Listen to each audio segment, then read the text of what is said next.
All right, so today I'm going to be talking about the equilibrium constant and how to calculate it.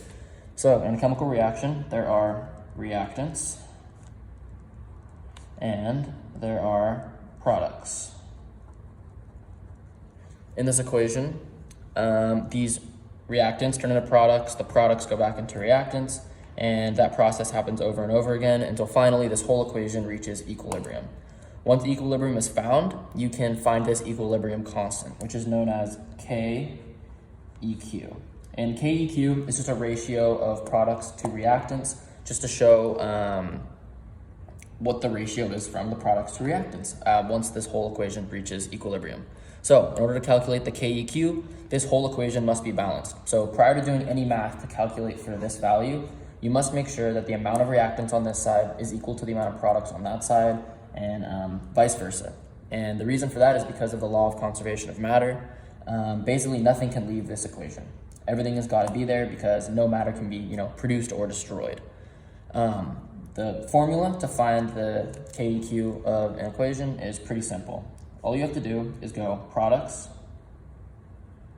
over reactants. So you're going to do the concentration of products over the concentration of reactants. So if you have an equation, and let's say it's A plus B, and it's C plus D, what you're going to do is you're going to multiply the concentration of C times the concentration of D. So let's go C times D divided by the concentration of B times the concentration of A. And that would give you the KEQ of this equation.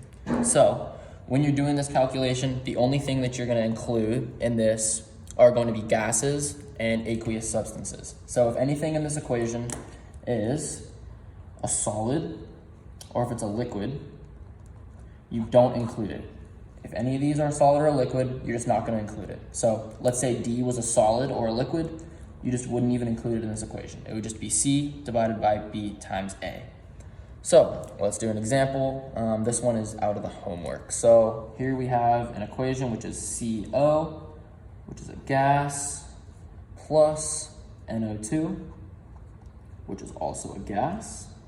And the products of this equation is CO2, also a gas, plus NO, which is also a gas. So the concentration of these for CO in the homework is 0.076 molarity. NO2's is 0.084 molarity. The concentration of CO2 in this equation is 0.752. And finally, NO's concentration happens to be 0.889 molarity. So we're multiplying CO2 times NO, multiplying CO times NO2, and then you're dividing the two of those. So if we're going to do this equation, we're going to do concentration of CO2, 0.752 molarity times 0.889 molarity divided by 0.076 molarity times 0.084 molarity. Put brackets around these. Okay. So now that you have this, multiply the top, multiply the bottom, you're going to get 0.6685 roughly. And for the denominator, you're going to get 0.00638. And your final answer would be 104.78. Fairly simple. Your KEQ for this equation would be 104.78.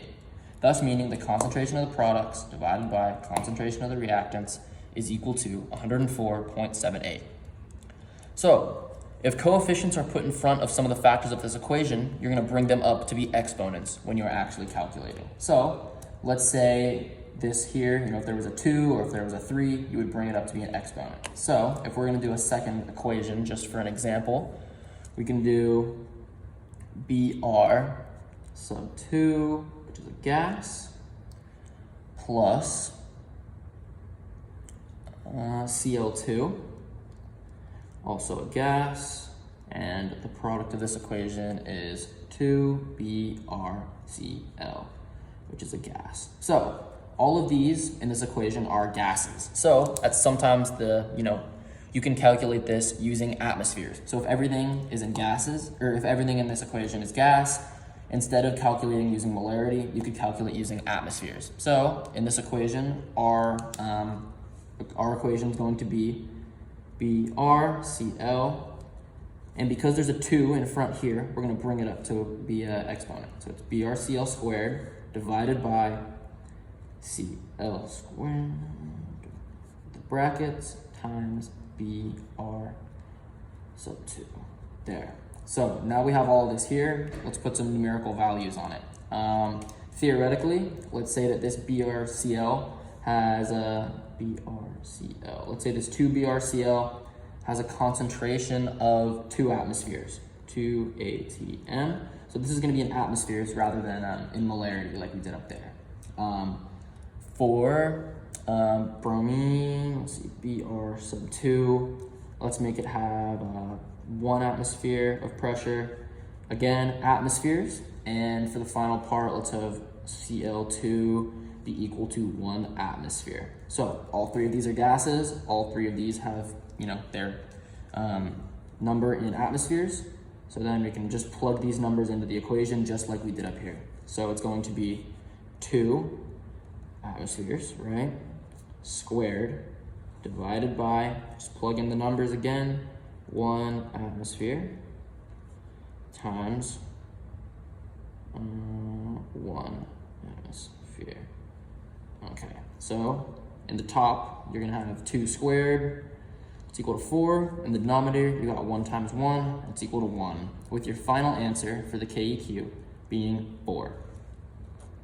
So, for this equation, the ratio from the products to the reactants, so the equilibrium constant is going to be 4. So, in this part, in this video, I went over just the basics of how to find your equilibrium constant. And then on top of that, when it's all gases, you can do atmospheres and plug it in if they happen to give you atmospheres. On top of that, if there happens to be a coefficient in front, in the equation down here, you just move it up to make it an exponent.